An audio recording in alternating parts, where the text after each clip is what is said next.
My mom is a gaslighter and manipulator, and I'm considering cutting her out of my life for good. This is my reality. I don't want to be the child who has to cut off their only living parent. No contact with my mom.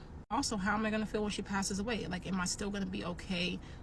Please don't allow your poisonous mother to turn you into her copy. I cut my mother off, and it was perhaps the best decision in my life. Now, I don't understand why some parents act so surprised when their kids go no contact, knowing damn well you treated that kid like a servant more than you treated them like a child.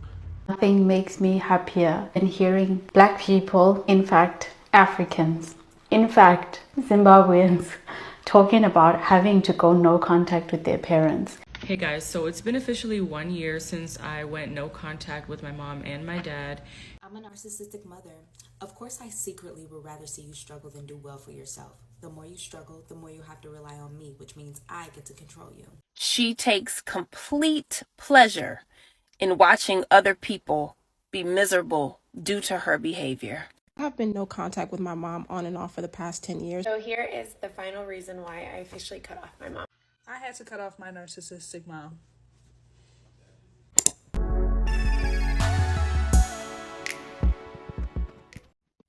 The narcissistic mother.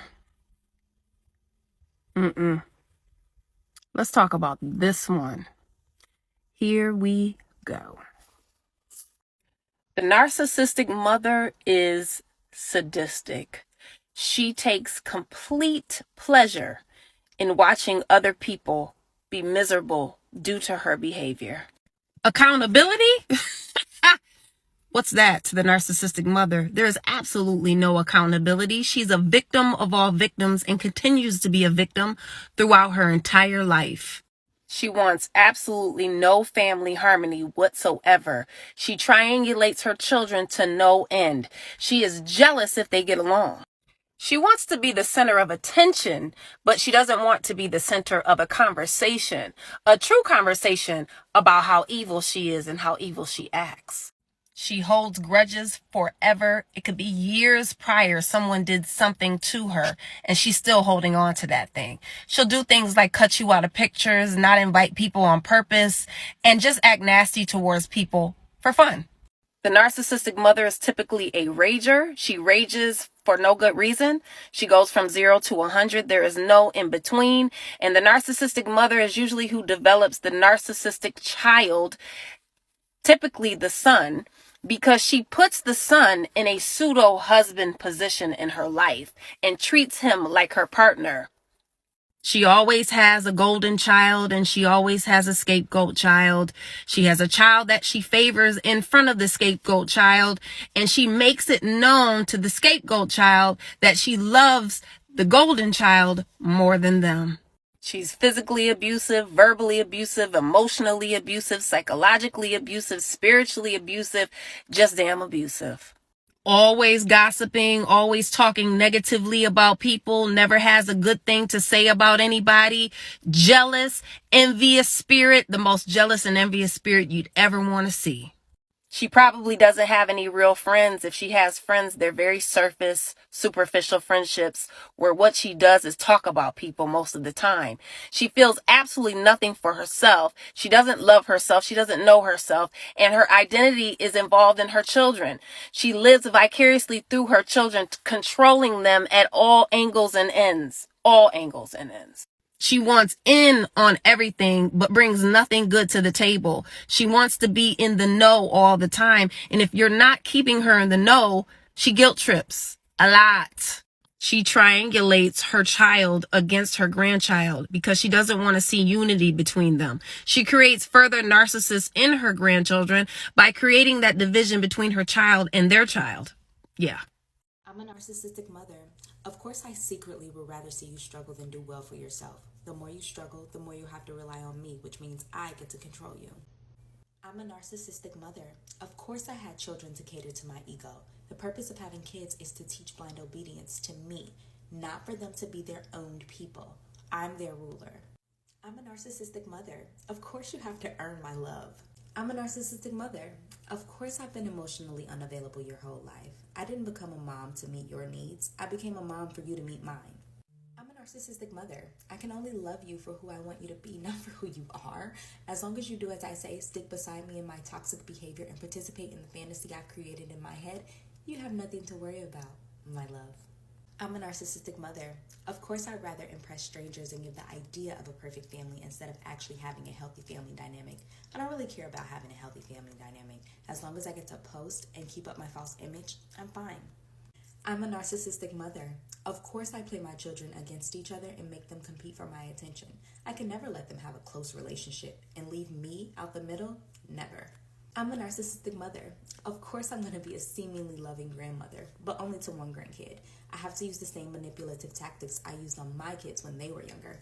How else am I going to get them to compete for my love? I'm a narcissistic mother. I'll never apologize for the way I treated you, but I'll blame you for the way that you reacted. Hey guys, so it's been officially 1 year since I went no contact with my mom and my dad, and because this is how I started my platform, I wanted to give like one last update and kind of put this to rest, because I've also decided to put that relationship to rest for good. And I'll kind of tell you guys how the interaction went and kind of what's led me to that decision. So one of my cousins got married in October, and so a lot of my family attended the wedding, and I anticipated seeing, you know, some of my siblings and my parents. So I was informed that my dad was there like the week before, because the week before was when we did the traditional wedding, and then we do like an American wedding the next week, or sometimes it's a couple weeks in between, just depending on how they want to do it. But they decided to do like one weekend and then the next weekend. So not everybody could stay, of course, because not everybody can get 2 weeks off of work. But my mom decided to attend both. My dad went to the traditional wedding, but he didn't go to the American wedding, which is the one I went to, so I didn't see him. But regarding my dad, he's never tried to reach out to me, like basically since I moved to Houston, which has been 3.5 years, going on 4 years. He's never tried to reach out to me, and like growing up, he was never really there anyway. So it hasn't really been like that much of a difference that he hasn't been reaching out. But I just think like it's the fact that we haven't talked in years and he's just never tried to reach out. So a big part of me is still like healing from that and is still upset with that. But the fact that, you know, he knew I was going to be at the wedding and still like didn't try to coordinate or like, hey, what day are you going to be there? Maybe I can be there at the same time so we can see each other. Like, it just like solidified for me that there was no urgency or any need on his end to, you know, reestablish a relationship with his youngest daughter. So I decided to finally accept that, because like I said, I still had hope for that, but you know, it's okay. So then with my mom, I did see her there because she stayed for both of the ceremonies. And when I first saw her, you know, when you get like that feeling, like that pit in your stomach when you know something, like it's like, it was like nerves, but it was also like, I just had like a pit in my stomach because I didn't know like how the interaction was gonna go. I didn't know like how she felt about me, and I didn't know if I even wanted to talk to her. But she is my mom, so of course like I also missed her and stuff, but I also know what comes with having her in my space, you know? So one of my uncles who I've never met before, I know who he is, but I've never met him before.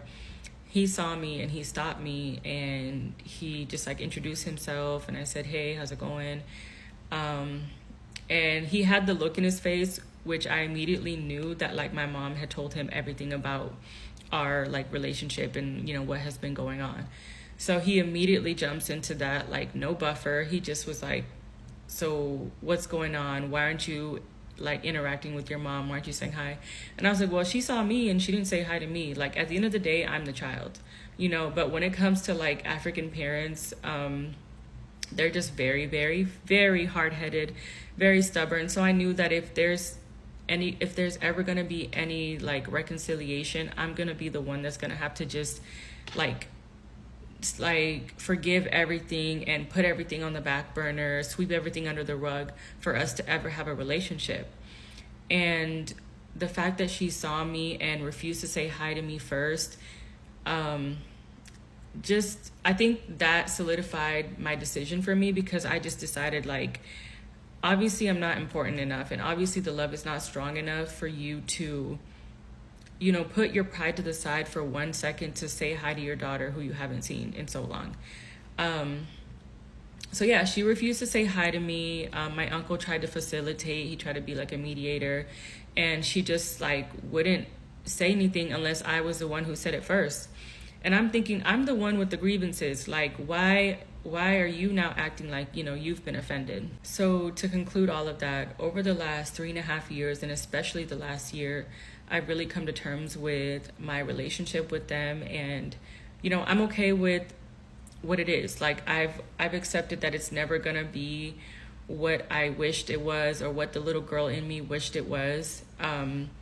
And you know, the fact that we were in the same space and they still weren't willing to get anywhere with me or try to have an understanding was all that I needed to know.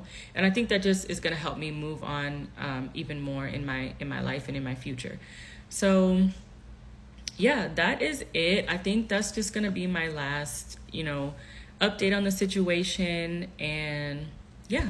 These are the things that I didn't expect when I went no contact with my mom.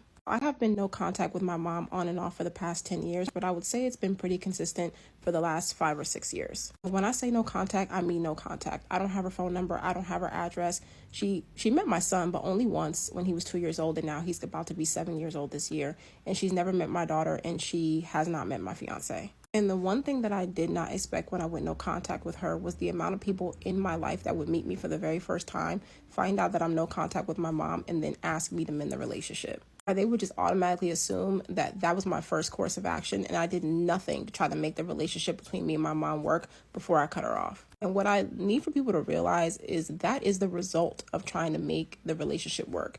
The no contact is the end of something. It's not the beginning of something. Typically, adult children that have gone no contact with their parents, that wasn't their first plan of action. They tried for probably many years to make the relationship with their mom or dad work. I know for me personally, there were years where my mom didn't take accountability. It wasn't just one conversation. True healing between two people cannot happen if only one person is acknowledging the trauma. And then even once the trauma is acknowledged, there needs to be a change in behavior. And it drives me absolutely insane when people just think, oh, you took the easy way out by just cutting her off. That was not the easy part. That was a very difficult decision. And it's a decision that I personally do not regret, because I know everything that took place, and I know that I'd made the best decision for myself. And as a result of not having contact with me, she also does not have contact with my children. And I've said this in a video before, but children, no matter what the age, do not owe their parents anything. And that includes contact with their grandchildren. Parenting is a one-way street. It always has been that way. It is a job that you do not get thanked for because your children did not ask to be here. You did not have to have them. I also didn't expect the fallout that would happen with other family members because of my decision to cut off my mom. There are family members that don't talk to me, mostly siblings, just because of the fact that I won't have a relationship with our mom.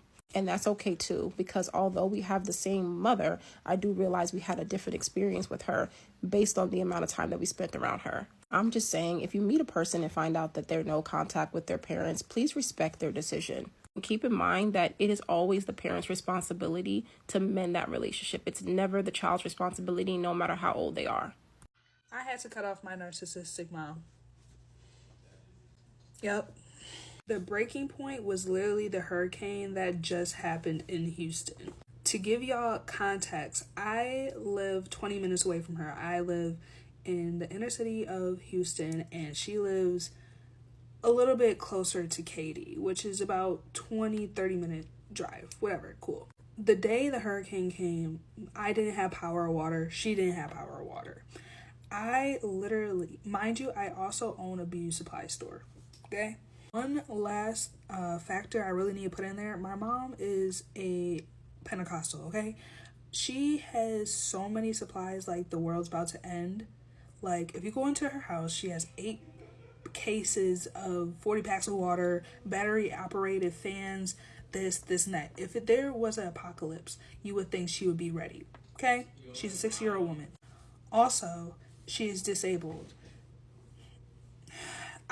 She's disabled, okay? Her knees are bone to bone, but she actively picks and chooses when she's as disabled as she claims. Like, some days she don't need nobody, and then other days she's like, oh, you just don't care about me.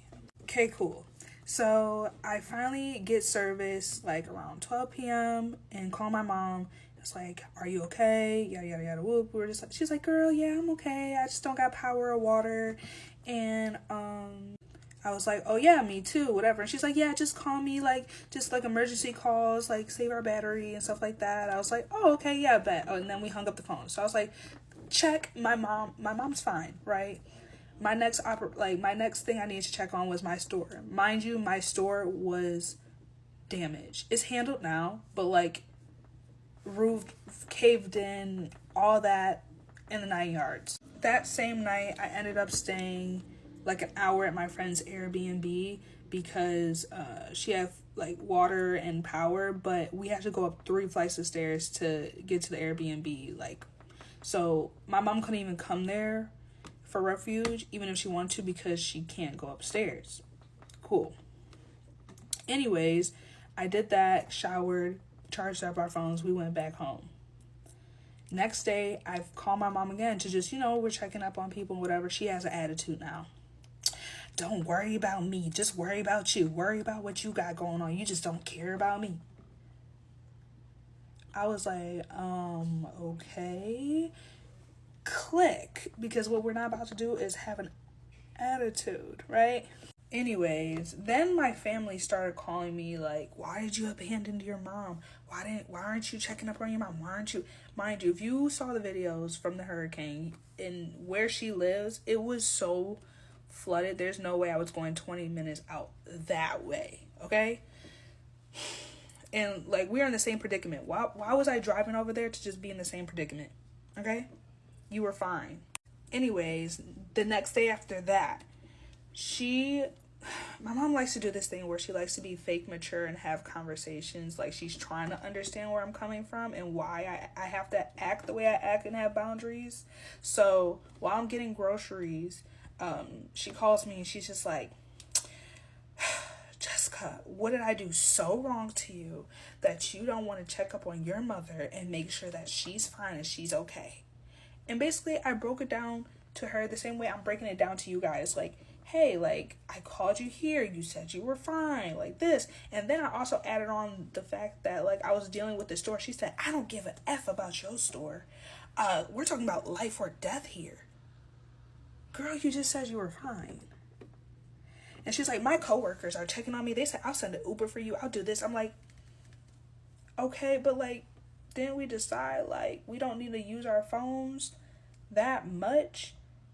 So you just want me to stay on the phone with you all day and check with you? Like, I just don't know what you were looking for. Did you want me to bring you food? What do you want from me? Instead of communicating, like, what you expected me to do, you're getting mad at me about what I didn't do. Anyways, besides the point, it just escalated to the point where I was crying. I was really upset. I could tell she was just trying to, like, yell at me, ridicule me versus actually listen to me. Mind you, this is very normal behavior for me. So I just hung up. And when you hang up on my mom, she loses it, okay? I always feel like the worst person in the world when she always, like, makes me feel like I'm being the worst daughter in the world. Like, I really start to think that maybe I'm just a terrible person. I start to overanalyze the situation, and I was like, oh, I can't do this anymore, because I know with my mom it's a cycle, okay? And the cycle is that I basically have to, like, back down, do whatever she wants in that moment, and then she'll be fine. But, like, the cycle literally messes with my mental so bad that I literally want no part. So I decided in that moment, I don't even want to talk to you no more. But it got worse. Because every Sunday, me and my boyfriend go to her crib to take out her trash, to get her mail, and whatever. So my boyfriend thought it was a smart idea to send this new credit card that I just got to her house. Mind you, I still have a key to the place because I was just living there like a year ago. Anyway, she decided to block me after I hung up on her, so I had to text her from my boyfriend's phone saying, like, hey, I need to go get my credit card. After that, I'll kind of be out your hair. After that, she kind of, like, was being mean to my boyfriend, whatever, so I just decided to go there myself and get it. Mind you, she never checks her mail.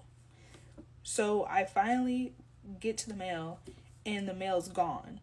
She never gets her mail. Like I said, she picks and chooses when she wants to be disabled because she doesn't want to walk to get her mail. She was petty enough to go get the mail, take my credit card, and return to sender. Mind you, I had so much going on at that moment. I really needed that credit card. And then when I like *67 and called her directly from our phone, I was like, I'm in the crib. Where did you put the credit card? Now she's threatening to call the police, threatening me, saying that she gonna do XYZ to me and whatever if I don't get out her house when she has my credit card. That's when I really, really decided you will never, ever, ever see me ever again. And I don't know, am I wrong? Should I just continue the cycle? Everyone always says, like, you only have one mother. I wish I could talk to my mother again. But, like, what about my mental? What about, like, how I feel? Because, honestly, like, when she's good, she's so good. Like, top tier and stuff like that. But when it's bad, like, I've literally almost wanted to just not be on this earth no more because the way she acts. I did the unthinkable and I blocked my mother. And I know TikTok will cancel. Nothing makes me happier than hearing Black people, in fact, Africans, in fact, Zimbabweans, talking about having to go no contact with their parents. This is like the biggest taboo in our country, in our culture, because our parents are our gods. I mean, this is true for anyone worldwide, but in Zimbabwe in particular. Going against the wishes of your parents, whether their wishes are to your own detriment, you can't even talk about it. You are expected to do whatever they want you to do, whether it's the person you marry, whether it's the degree you choose, whether it's where you live and who you live with. Every decision that you make is usually dictated by what's going to make your parents the happiest. It's a guilt that we carry from birth. And oh my gosh, to hear Zimbabweans talking about making decisions that go against their parents' wishes and thriving afterwards, which is truly what happens when you stand up for yourself and you live in alignment rather than lying and betraying your own soul. I'm so happy for everyone who's on this journey. I know it's hard, but I also know that the rewards are endless, and the sleep that you sleep when you choose yourself is unmatched. The other side of it is that the rumors that you'll hear about yourself are wild, but the peace in your soul and knowing that you've chosen you, I just don't think there's a greater feeling. Stop telling people who are no contact with their parents that they need to either make things right. I'm so glad someone's made this post. Basically, I left home like over 5 years ago, and due to years of abuse and just control and also refusing to get married. And since I've left home, and everyone has always said the same thing, that like, oh, why don't you go back? Why don't you apologize? Why don't you try and repatch? It's like, if I would, I wouldn't be here right now. I wouldn't be in this situation. And here's the thing that I've learned is that people don't leave home. People don't run away. People don't put themselves in worse positions unless they have to. Okay, let's be honest. As humans, we want to be comfortable. Why would we put ourselves in discomfort? It's obviously for survival. So whenever you hear this thing that, oh, they're spoiled and stuff, it's like, well, there's something going on behind closed doors that you and I don't know about.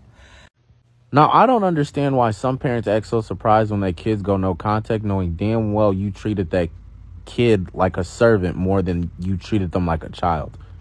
Now, don't get me wrong, there's some amazing parents out there. But then there's a select group of parents that traumatize their kids, that never allowed their kids to speak, never created a safe space. And to be honest, you're one of the reasons why your child deals with so many different issues like anxiety, because you stressed that kid out. That kid never was allowed to be a kid because you forced them to grow up fast. Now, a lot of parents are going to say, I was young, I tried my best, I did everything I could. That still doesn't mean that you ever had the conversation where you apologize for all the wrongs that you did to your child. If you as a grown adult, 40, 50, 60 years old, still can't self-reflect and listen to your child vent about the things that they went through, and you're just going to dismiss their feelings, that's why they don't want to talk to your ass no more. I understand this might make some of you mad, but a lot of these kids don't ask to be here. You sat up there and had that child. You sat up there and brought that child into this world. Now, if you did it in an irresponsible way and or you had a child before you was ready, are you going to put that onto the kid? Or are you going to take responsibility for your actions? At the end of the day, a lot of kids would love to love their parents and have that relationship. But a lot of adults act like fucking kids. I finally cut my mom off. I hate that this is my reality. I don't want to be the child who has to cut off their only living parent because the dynamic is so abusive and toxic. But it is the reality, and it's the only thing left to do. Just can't be the bad guy anymore. And I don't understand how she sees it that way. I don't understand how she can look at her little girl who just wants her mom to be her mom as someone who is evil and out to get her. I'm not out to get her. I'm not out to hurt her. I just want my mommy. And she can't be that. She can't be that. And the dynamic is only hurting both of us. This, unfortunately, an all too common thing, I think, with millennials and their parents recently, and I don't know what it is. This isn't just a case of someone arguing with their mom or not agreeing with their mom or not liking her or whatever. I'm not going to get into the specifics in this video of the things that she's done, but it was bad enough for me to be removed from her custody as a child. So she can never own up to the things she has done, to the things she's still doing. She can never say I'm sorry. She can never commit to trying to be better. Her thing is always that I have to move on because she's my mom. She's my blood. I'm gonna regret this when she dies. I'm her blood too. I'm her child. I'm her blood too. I have to be done. I can't do this anymore. You can't heal wounds that are constantly being ripped back open all the time. I have spent the last 28 years trying to heal wounds that you would think are fresh, and they are from decades ago, because they keep getting ripped back open and ripped wider. Came to a head today when we were talking. She really wants me to hear her about a massive revelation that has come to light about my family. She wants me to hear her truth, and I said, I'll do that if you can also hear mine. We can move through it together and try to heal and change this dynamic. And she pretty much said she's not willing to hear me, and so I have to close the book. The book on my mom has to be closed. She is the source for almost all of my wounds, all of my trauma, all of my fears. She is at the core of all of it, and I have to close the book on her. And it really sucks. The only way I'm gonna heal. It's the only way I can move forward. And I don't know why I'm sharing this. For community, I'm trying to be brave. I'm trying to be brave and courageous in my life and take control. I deserve to be happy and create the life that's in my dreams and leave behind what's in my nightmares. And I don't know what's gonna happen next, and I'm scared. It feels like I finally did what I needed to do for a long time today. And I'm really sad, and I wish I didn't have to do it. I wish I had a mommy. I want my mom so badly. But it's the idea of what I've always wanted and needed her to be. It's not who she is or who she can be. And I have to accept that. And we have to move on. I have to let her go. But I love you, Mom. And I'm sorry. And I hope you'll be okay. You are going to regret going no contact with your parents. This is one of the biggest questions or assumptions that I got on my video about being no contact with my mom. Also, how am I going to feel when she passes away? Like, am I still going to be okay with my decision? Obviously, that's a very complicated and difficult question to answer. And although I do have an answer, there are a lot of nuances that I'm going to try to explain. Well, the short answer to this question is no. I'm not going to regret it. Actually, I'm not even likely to regret it. And the reason for that is because having a relationship with my mom goes against my core values and belief system as a person. The relationship itself was extremely toxic and not healthy for me mentally, emotionally. It wasn't a healthy relationship to be in. So it literally went against my beliefs that I hold for myself. And that belief is that relationships need to have reciprocity. It cannot be a situation where you're just giving and giving and the person is just taking. And my mom is extremely manipulative when you get close to her. The love that she gives is very self-serving.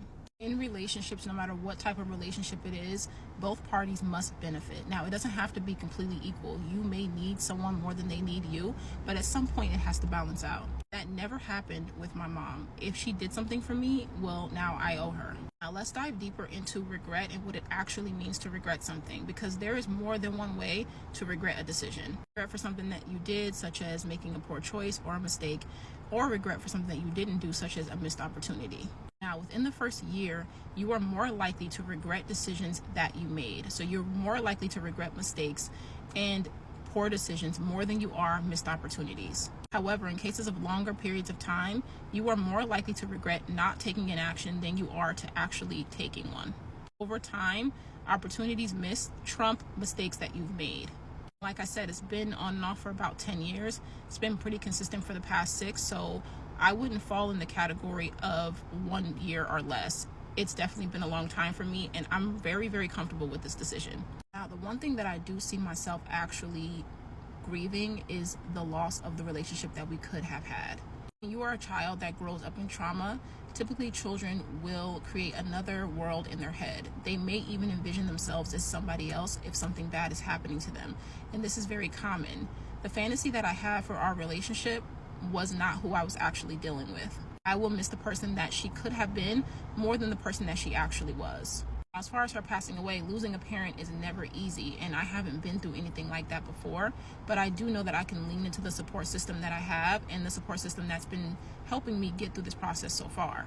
But my decision still stands, and I truly believe that I'm making the best decision for myself, my mental health, and my well-being. Although this is a very sensitive topic, I do think that there are a lot of people that can relate to me and my story, and I do think it's important to give those people a safe space to express themselves, because a lot of people don't understand being no contact with your parents, and it can feel very isolating. So don't come in my comments being hateful. We receive enough of that. If you don't like this type of content, just don't watch it. This is going to be a series, so if you're interested in it, then just keep watching. So here is the final reason why I officially cut off my mom. The backstory: I have not really been in contact with my mom since I was 17. So the initial cutoff wasn't this great relationship that we had.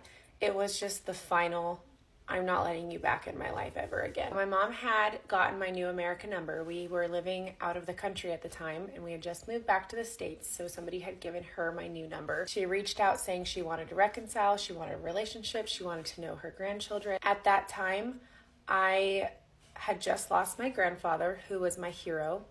My husband had just deployed again. It was the first time we had seen him in several months, and he was only with us for 6 days and had to leave again. Needless to say, it was an extremely devastating time in my life. I spent most days crying all day long. The really good thing about my mom is she's very nurturing when she wants to be. So at that time I said, you know what? I really could use support right now. I could use help.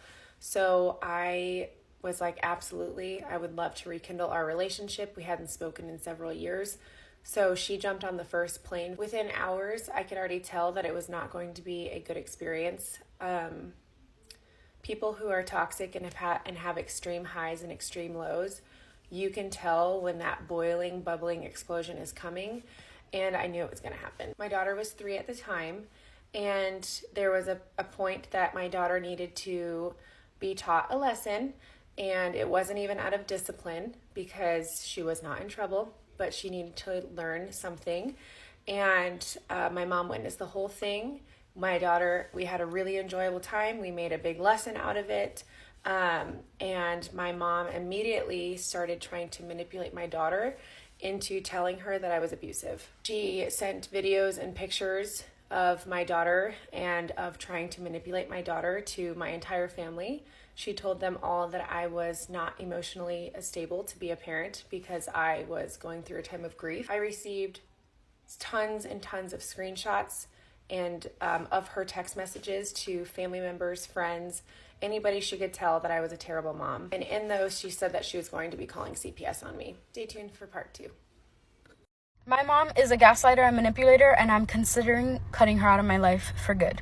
So I constantly struggle with my mom because sometimes I feel like I love her and I feel like she loves me in certain ways, and then other times I feel like I hate her.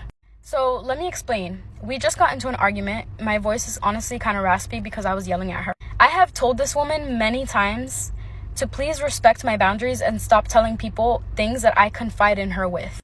She constantly tells everybody around her my private life, whether it's her neighbors, my siblings, her coworkers, her friends.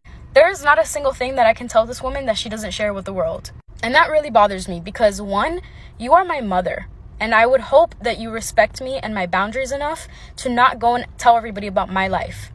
And 2, I care about what people think about me. And she's a huge reason as to why. So we just started arguing because she once again disrespected my boundaries after I've told her more times than I can count on my hands to please stop telling people about my private life that I'm sharing with her in confidence. And she did it again right in front of my face. And this woman decides to gaslight me. I'm talking about like a 55-year-old woman who decides to gaslight me and really sat there saying, why do you always have to have problems? Why are you the way you are? Why do you always have to come up with an argument? I have to come up with an argument because you never respect my boundaries. So yeah, it's going to turn into an argument. And I also had to remind her, you're the reason why I'm like this. Why I've been so traumatized as a child and now as an adult. So I had to remind her about a story of my childhood. So I was in the bathroom. I was maybe like 7 years old. And there was hair that started growing on my toes. And I don't know what this woman had against me during that time, but she went into the bathroom. She looked at my feet. I can't remember why.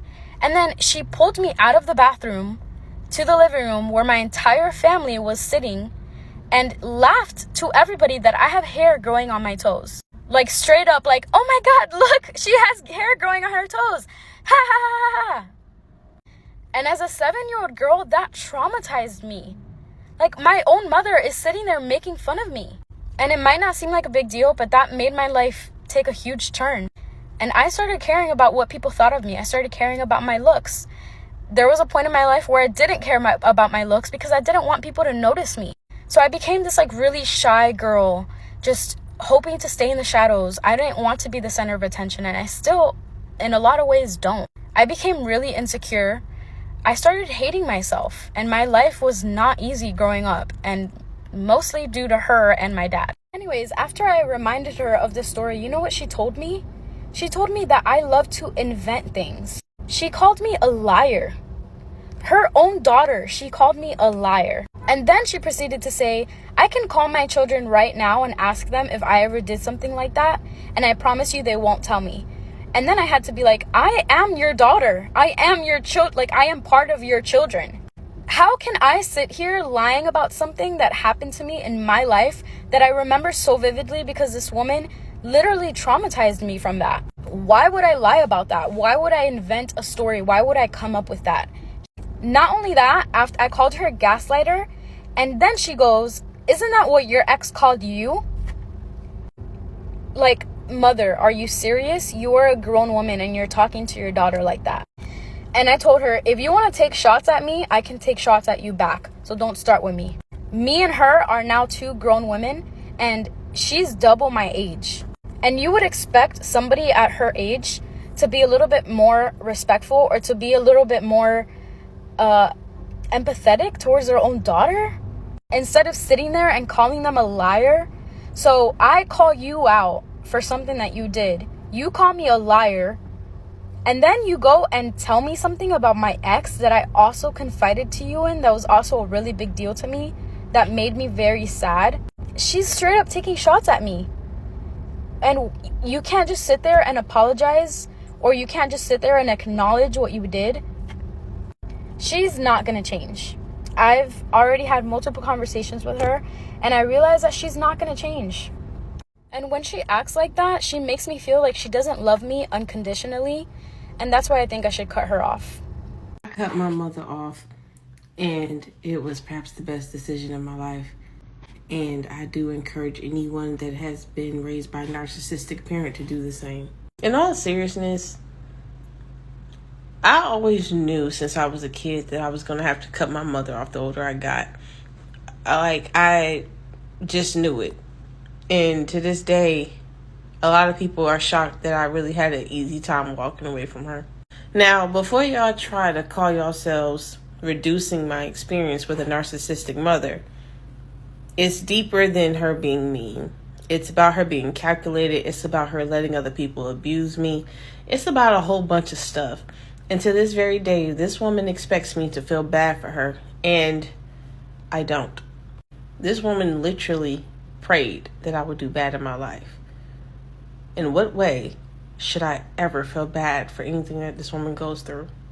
And when I learned that there were more people out there with a situation like mine, it was very bittersweet, but it was really comforting to know that I was able to walk away, and that the early stages of loneliness did kick in, because when I saw people have healthy relationships with their mothers, I'm happy to say I was not jealous. But it did hurt for a little bit, because it was like, damn, I wish. But I'm happy that I don't have this urge to have a kid just so I can prove I will be a good mom, because that's what some people end up doing, and then they end up resenting it. And then I'm happy that I don't walk around jealous, to see healthy relationships with mothers and their daughters, because I love to see that. And I know I was deserving of that, but I was just robbed of it, and that's okay. Now, even though it sucks that I do not have my own biological mother to talk to, it is what it is, but I have mother figures that really do compensate for it. I even have some heavenly mother figures that are up there being my guardian angels too. I'm very grateful for them as well. I'm just grateful, and it's weird to say, but I'm grateful that I do have a narcissistic mother, only because it's the blueprint on what not to be. And a lot of people usually don't even end up having my type of mentality. A lot of people, when they meet me, they would never think that I survived what I have. And to me, that's dope, because that really means that God kept me. And I can't take the credit by myself, because God really kept me going, because I could have been a disaster. I could have been someone full of jealousy and hatred, but I'm not. And that's lit. I heard it all. You only get one mama. That's your mother. You don't disrespect her. I'm going to say this for everybody that is in my position. It is not disrespect telling the truth about what I've dealt with. It's only disrespect when you don't like the fact that the truth is way more uglier than the person that you're looking at. And the people that want to be on that narcissistic motherfucker side, stay there. Don't flip sides. I don't do that shit. And I know a lot of people who have so much hope for their narcissistic family members, and then it always backfires. And my heart breaks for people that deal with that. But you gotta understand, you have to be strong enough to just accept the ugly truth. You're not seen as a person to a narcissistic parent. You're expendable. If you get in their way of anything, even if that's their self-esteem, you're going to get your feelings hurt. Point blank, period. But yeah, I just feel like that if you ever have to wake up and just realize that you had a relationship with a narcissistic parent, trust me when I say it is going to hurt to realize that you have to walk away. It's going to happen. It sucks. But you're making so much room for better in your life. And you don't want to just be stuck in this vicious cycle of narcissistic abuse, of being let down. Your hopes are high and then it keeps on happening. You don't want to deal with that. Like, you don't. And I cut my mother off in 2018. It's 2023. And if it's one thing I will say is The crazy thing about removing yourself from narcissists, I'm a firm believer in narcissists. They unalive quicker. They start to fade off the face of the earth when you remove yourself because you're their source of life.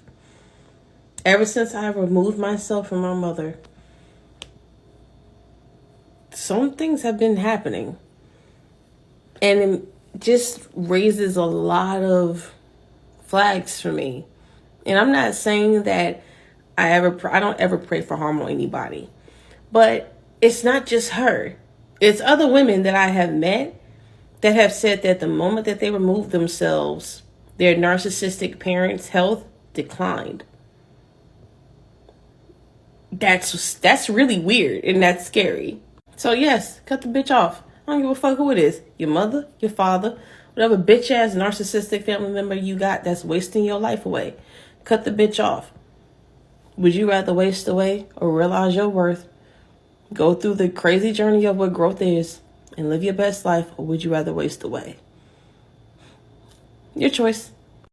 Please don't allow your poisonous mother to turn you into her copy. It will never get better with a toxic mother, no matter how hard you try. The problem is your mother, not you. She will not improve or change. The earliest you escape, you will have more chances to save your sanity. One day, this will wreck your social behavior, your relationships, and your communication with other people, and might destroy your life. No one chooses his parents, and kids are not responsible for what happened in their parents' life. You can't fix your mother, and it's not your work to deal with it. One thing I can tell you from my own experience is that single mothers are the most possible candidates for poisonous parents. Your mother is damaged and poisonous, but that doesn't mean you have to take her poison. The only toxin that can hurt you are the ones you let in. Poisonous people are people in pain, regardless of whether they admit it to themselves or to others. My advice to you is to live your own best life and try to find forgiveness within yourself. So here's how, quote unquote, a beautiful Nigerian girl like me, who was raised in a toxic household, ends up living a directionless life with little to no confidence and loses herself completely. It's kind of like a Cinderella story, except without the death of her father. Let me explain. My family operates on a narcissistic system driven by women. Men are purely the furniture. As a child, I was always being admired by people. Anywhere we went, I was always called the beautiful one. Now, when you're as young as 5 years old, you have absolutely no idea what that word means. But gradually, I soon found out, and I experienced the following because of it. I was often verbally abused by Mother Hen in front of friends and family. And if I did anything that really annoyed Mother Hen, like refuse to clean a toilet at the age of 7, or refuse to follow her in the kitchen for one of her cooking marathons that tended to last 3 hours, then I was called ugly and I was told that no one would ever want to marry me. I was constantly being embarrassed in front of men. In fact, my favourite one was when I found a odd little brown stain in my panties. I had absolutely no idea what had occurred at that time, but Mother Hen thought it was a good idea to present me in front of my father for a lecture. Prior to this humiliating experience, I had already received a long lecture about how men are predators and women are their prey. A simple scientific explanation would have been far easier. To add to this, Mother Hen has sisters and a brother too, but we shall tell his story later because it's fantastic. Mother Hen's sisters befriended me, and of course they would report all of my troubles and my woes back to Mother Hen. And then I discovered that Mother Hen's sisters never really liked me in the first place. In fact, they were jealous of me. They were intimidated by my light and my beauty. Classic. Mean Girls. Fast forward and I'm now 21 years of age and Mother Hen is pressuring me to get married. At first I was completely against the idea. I wasn't ready for marriage. And then I thought to myself, maybe it's not such a bad idea. I can use it to plan my escape. I was so desperate to escape my toxic family that I didn't realize what I was actually running away from. When I finally met my husband after 12 years of dating, that was when it was revealed to me exactly what I needed to get away from. Let me know if you want part 2. Bye. Hi friends, join the conversation down below in the comment section and let me know what your opinion is when it comes to this topic. Don't forget to subscribe, like and comment on this video. See you in my next one. Bye. God bless.